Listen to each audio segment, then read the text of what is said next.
आदाब नाजरीन, हम फिर हाजिर हैं मौजू के साथ। और मौजू एक बार फिर से कश्मीर से जुड़ा हुआ है। अवामी इत्तेहाद पार्टी के लीडर की हालत बिगड़ गई है। आप हमारा इशारा समझ गए होंगे। हम इंजीनियर रशीद की बात कर रहे हैं। तिहाड़ जेल में वो भूख हड़ताल पर हैं और उनकी हालत बिगड़ने के बाद उन्हें राम मनोहर लोहिया अस्पताल में दाखिल कराया गया है।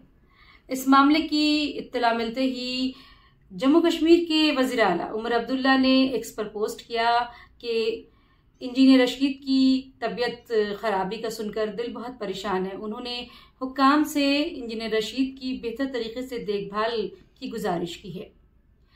इंजीनियर रशीद को अभी भी जमानत नहीं मिल पाई है। उन्होंने परोल मांगी थी और जमानत की अर्जी पर उनकी समाअत होनी थी, लेकिन वो अब फैसला महफूज रखते हुए 11 फरवरी को अब कोर्ट फैसला सुनाएगा।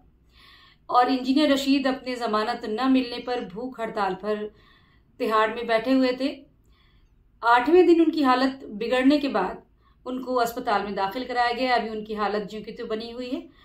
क्या इंजीनियर रशीद को अपनी जमानत के लिए भूख हड़ताल करनी चाहिए या नहीं? आप इस बारे में अपनी क्या राय रखते हैं, हमें कमेंट सेक्शन में जरूर बताएं। और देखते रहें हमारा चैनल न्यूज़ 18 उर्दू और दें इजाजत। खुदा हाफिज।